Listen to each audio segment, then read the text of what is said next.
I'm Janice Edwards. Coming up on Bay Area Vista, we have the stars of Motown the musical, music by Victoria Tweevy, and so much more. It's an incredible show. Join us.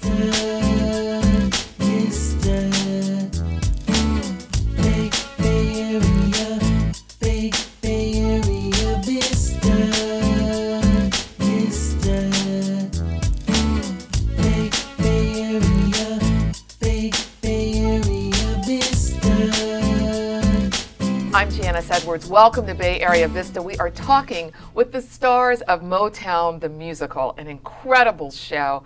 Absolutely amazing. We were talking about American innovation today, and Berry Gordy created Hitsville, USA, which became Motown, and the legend lives on. Nicholas Christopher and Patrice Covington are two of the stars of the show. Welcome to you both. Thanks for being here. Thank you for having us. And you have several awards to your credit, and you're also Grammy nominated, I should mention, Patrice, Yes. so congratulations on that. Thank you. This show, and you play Smokey Robinson. Yes. You play Martha Reeves, and it weaves the fabric of our lives through song.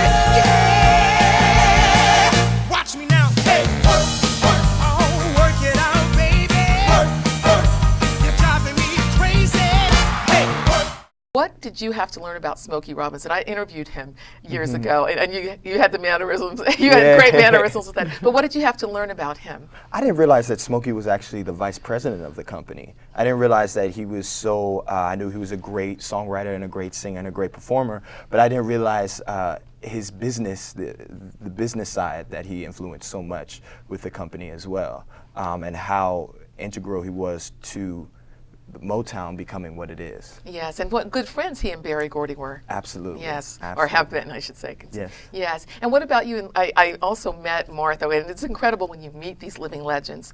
How did you do your research? It's definitely an honor for both of us to be two of the few in the cast who are able to play people who are still living, because they were able to give us the opportunity to actually speak to these people. Smokey came to the show, and I think you've met him previously as Yes. well, but the lady that I play the most in the show, her name is Edna Anderson, and she's one of Berry Gordy's right-hand women, and she was very, very influential to his crossing over and to, she was, in the show I say, you're a sellout, basically. You're trying to get the white people to do this, but the black people want it, and he needed that. He needed someone like that who was an activist, but a positive activist that was gonna help him make that change and help him see both sides of what he needed to do. I love this woman. She's so sassy. She's so beautiful. Can you do her voice too? Boss. She's so Southern. She's from West Virginia, and I'm from Virginia, so very different. But she's a lovely lady, and I just learned so much about what she really was to the company, and I love that they all still work for him today. That's what's incredible too, and you get such a sense of the business with all of that goes behind the scenes, and it told the story. I mean, some of it went deep, some of it was a little bit of a sugarcoating in terms of some of the relationships, but also the love was what came through, the love between Diana and Berry, the love that Smokey and Berry had, the love that Edna has, and the vision for really making this business something that is a foundation and a living legacy for all of us. It looks like so much fun to do the show. Now I know it's work. I earned my equity card years ago. Could never do what you do, but I know how much work goes into rehearsals. But you make it look effortless. How did that come about? Thank you. Practice, practice, practice. It's exactly. 8 shows a week is hard, I guess, because it's you do it so many times in a week. But when the curtain goes up and you hear that and you feel that energy from the audience, they take over, and it just becomes this swirl of energy rather than work. Yes. And what about you? What do you love most about it? You know, a lot of my friends say that when I do, like when I get to sing Dancing in the Street, they're like, you know, you blacked out. And I like that because I do actually sometimes I forget like who the last person I spoke to on the phone was or whatever's happening in my life. And if I can make the audience members feel the exact same way, forget what's happening in their lives and just bring it back and to take these people through that trip down memory lane is so nostalgic for them. I don't even know, sometimes I don't even know if they really see us. Like I think they're on a trip on down memory lane because it is the music of everyone's youth, Yes. which is not many companies or songs or record labels or whatever that can say that, because I mean I didn't really listen to, you know, whatever my mom was listening to back then other than Motown. Right. You know, like this, my mom listened to Motown, my grandmother listened to Motown, I listened to Motown, and I'm sure that when I have children, they'll listen to somebody that was on Motown too. You can't get rid of it. It's in every commercial. It's in when you go through the stores, when you're in Macy's, H&M, you hear it. It's everywhere. It's always going to be there. Yes. And you know, you mentioned something very poignant too, because you said to who are living. Because when you see the little boy playing Michael Jackson, who was amazing, Yes. by the way, and you think about the losses, Marvin Gaye. Mother, mother, there's too many of you crying. Brother, brother, brother, there's far too many of you dying. You know we've got to find a way to bring some understanding here today. Picket lines, picket signs. People don't punish me with brutality. Talk to me, talk to me, talk to me, so you can see what's going on. What's going on? Yeah, what's going on? Wanna know what's going on? All right. So many, Rick James, Tina Marie, it is very poignant, and it's wonderful to have what seems like them brought back to life for a moment in that way. There are some political overtones too, because of course Berry Gordy recorded Dr. King's sayings, as well as then Marvin Gaye deciding he wanted a more political bent with what's going on and all of those songs. What does it mean for you from a historic perspective to think about African Americans back at the time that Berry Gordy founded Motown and what you're able to do personally today? I'll start with you. Well, I think it's wonderful, especially with what's going on in the world today, in our country today. It really revived the song What's Going On and made it so much more, we need this show. We need it. It's a nostalgia trip, and it's a great time for people to forget about their problems in life, but then also it brings hope, and it brings to light the fact that we shall overcome and we can do this, and it's just a testament to the music and the love that the music was made with Motown. Yes. Any particular favorite moments of the show for you? You mentioned Dancing in the Streets, which is Yeah, one of the, I love Dancing in the Street. I think for me, it is like Broadway to me. You know, Yes. it's got every element. There's singing, there's dancing, there's crazy lights, there's a costume change, there's sparkles, there's everything that's Broadway. Wigs. Right. Wigs, everything that's Broadway, and everybody's in it at some point, which is really, really cool because, you know, there's a lot of us, but a lot of the times we're not on stage together. There are very few times where we're on the stage together. So I love that. I'm particularly happy doing what's going on right now because of what Nick just said, you know, all the things that are happening in, you know, all over the world. I can't even just point out one place. We immediately want to talk about Ferguson because, Yes. you know, that's what the song was about. And unfortunately, the song is relevant still. Tragically, yes. Yeah, but at the same time, it's like, it happened before, we got better before, so hopefully we'll get better again, you know, and when I sing that song, it just makes me feel, it makes me feel many things, many things, but at the end of it all, it's like maybe we're bringing some awareness back into, you know, what's happening, because a lot of people want to put a sheet over their eyes about what's happening, but it's real, so. Yes, and the fact that it continues. I mean, talking about Ferguson now, we can look back to Rodney King, we look back to just so many tragic incidences, and especially for young black men. And when you think about when they show Barry as a young man with this dream and the racism that was encountered there, but the dream to succeed is something that's so poignant, and it has transformed all of our lives in that very special way. We talked about wigs, and you get to wear a couple of Yes. Smokey. Yes, And I have a great Jerry curl, a great press, and a great afro. Exactly, Yeah, exactly. It's really wonderful. Really wonderful. Those fun moments, and of course, showing him performing with his then wife, who was one of the original. Claudette. Yes, Yes, Claudette one of the Rapperton. original members there. When you got this part, what did you think it would be? And how has doing this show been different from what you anticipated, if it has been in any way? Well, I was lucky enough to be a part of the original Broadway cast, Yeah. and I understudied Smokey Robinson. I played a character called Norman Whitfield. Oh, yes. And Famous writer. Yes, the famous producer and writer, and he got to fight with Barry a lot. And we had a bunch of scenes. I mean, when I first started, the lab before, we workshopped the show before we put it up, before we get into rehearsal.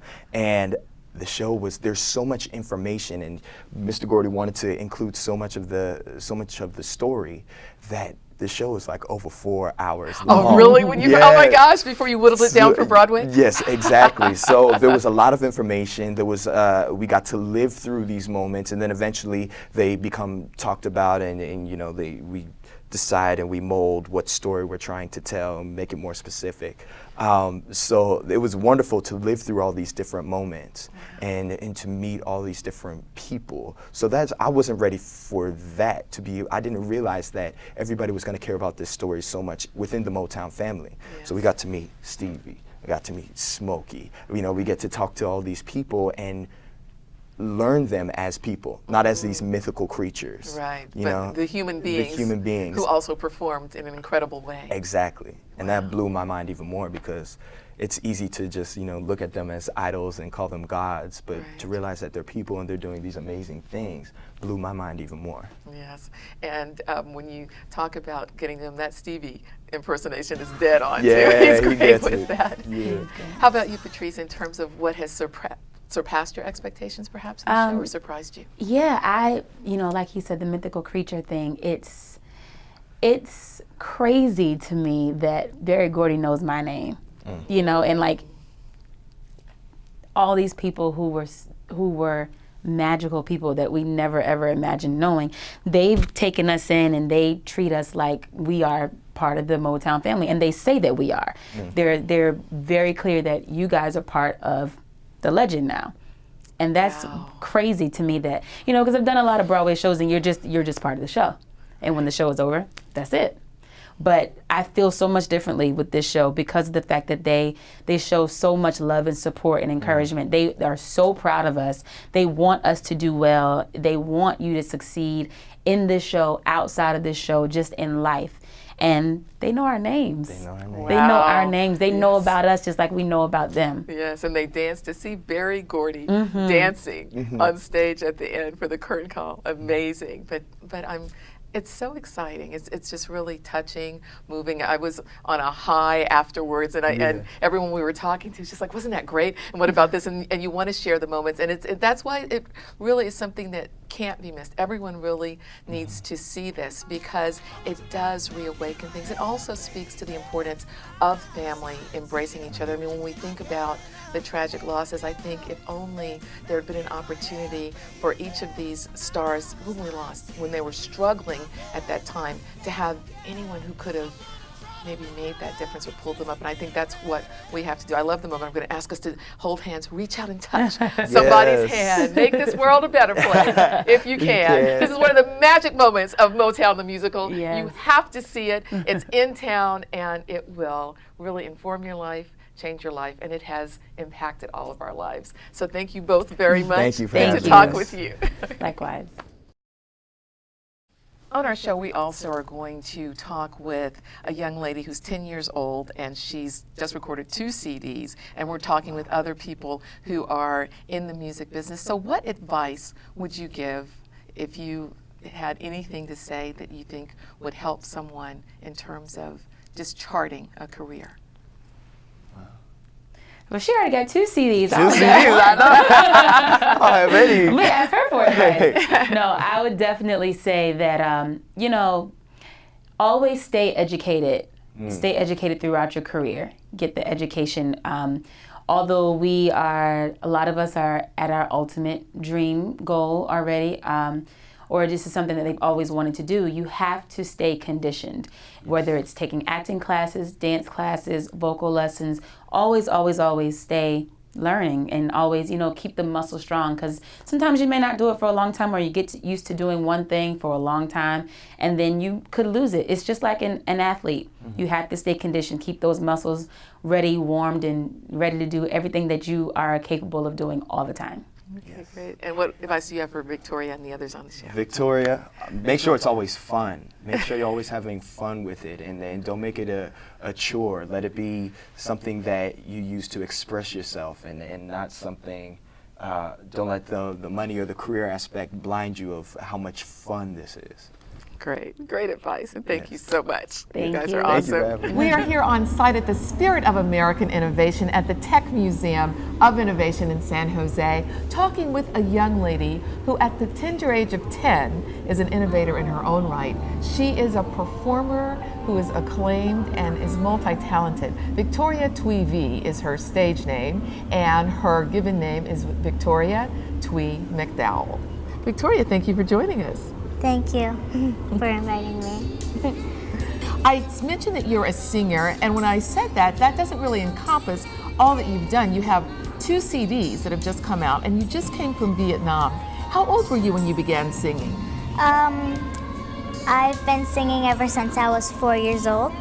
I've been singing in English, and I started singing Vietnamese when I was about 5, 6 years old. And now you are fluent in both. And when you went to Vietnam for the first time, how was that experience? It was amazing getting to meet all my relatives and getting to see another country. It was very. And while you were there, though, and your whole family went, but you weren't only visiting, but you were working on the 2 CDs. You recorded a CD for Buddhist monks. What is the name of that one?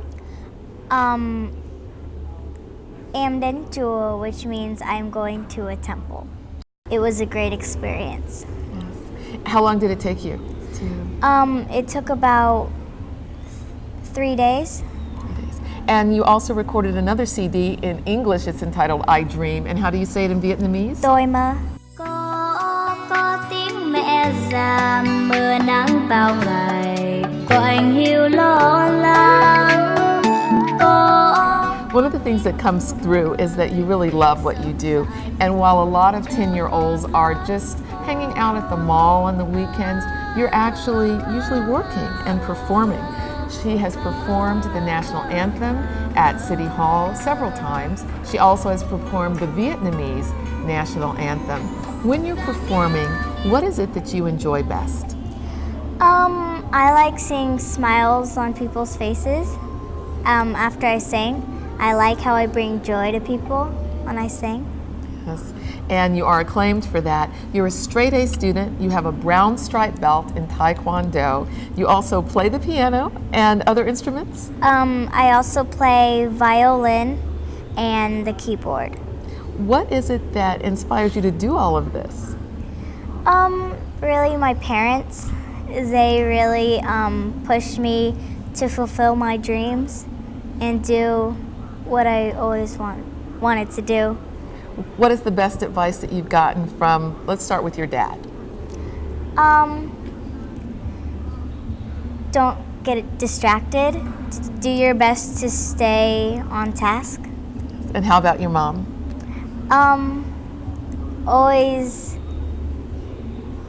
don't listen to what other people say if it's mean. Just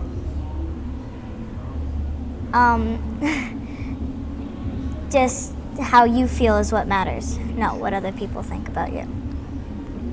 One of the things that I learned about you also is that you want to be a surgeon, and that's one of the reasons we came here to a location where so much happens that really fuels the medical industry. So why do you want to be a surgeon?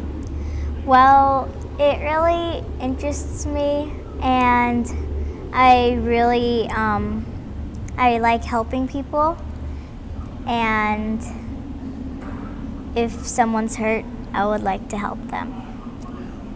We were talking earlier about the advice that both your mom and your dad have given you. What kind of advice do you give your peers who want to become successful and do some of the things that you do? Well, I always try to help my friends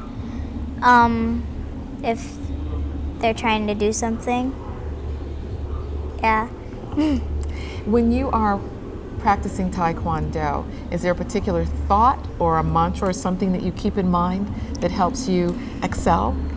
I always think that this is for self-defense, knowing that I'm not supposed to use it only if for emergencies, but I know I have to learn it well because you never know what could happen. Yes, and I have to applaud you because I was only a white belt in Taekwondo, but the fact that you're a brown stripe is very impressive. Well, we're going to go upstairs in just a moment because we're going to look at the alphabet. Wow, that's really awesome. It's done already? That was quick. Yeah. It's really cool. And you have two cultural heritages, Vietnamese and African American. Are there ever any challenges because of coming from two cultures that you faced? I don't think so. That's great. Good to know. Well, you certainly are a shining example, as I said, an American innovator. The music at this age, earlier in the show, we were looking at Motown the musical, which of course chronicled the Jackson 5 and other young artists coming up. And now at the age of 10, Victoria is a 6-year veteran in the music business with so much more ahead of her. As we mentioned, she has 2 CDs out, and if you'd like to contact her, the details are on our screen as well.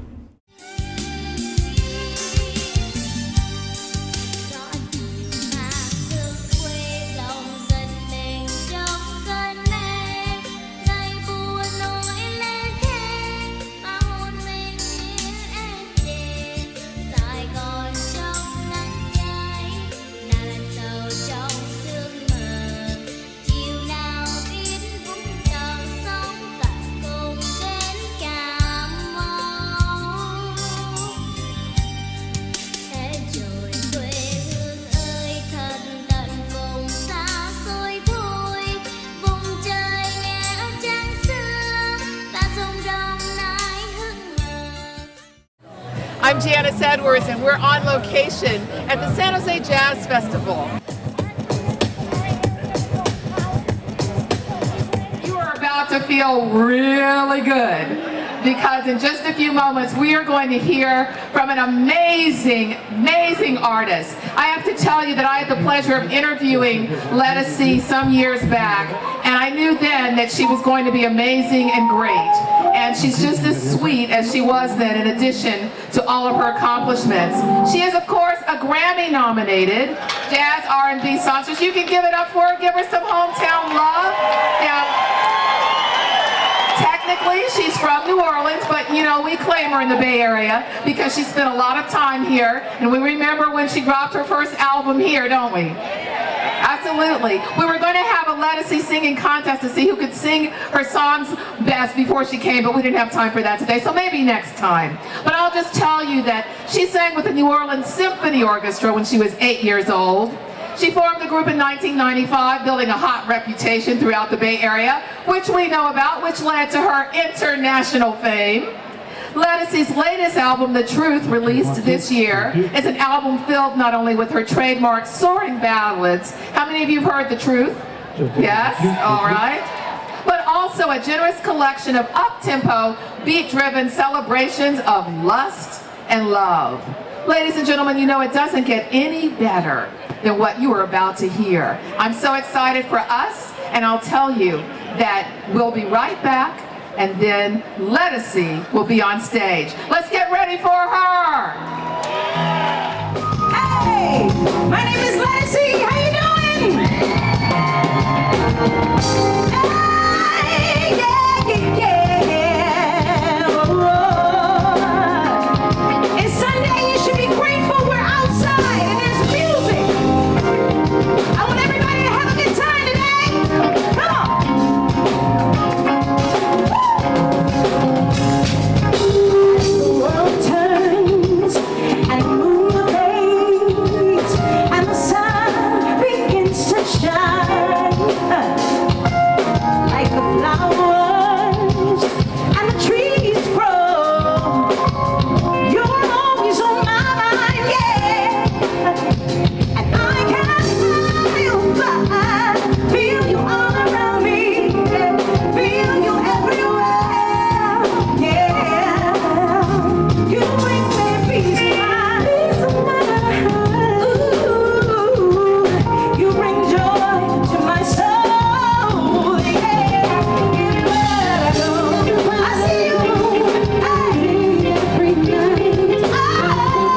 our show. I'm Janice Edwards, and thank you for joining us. We look forward to seeing you next time.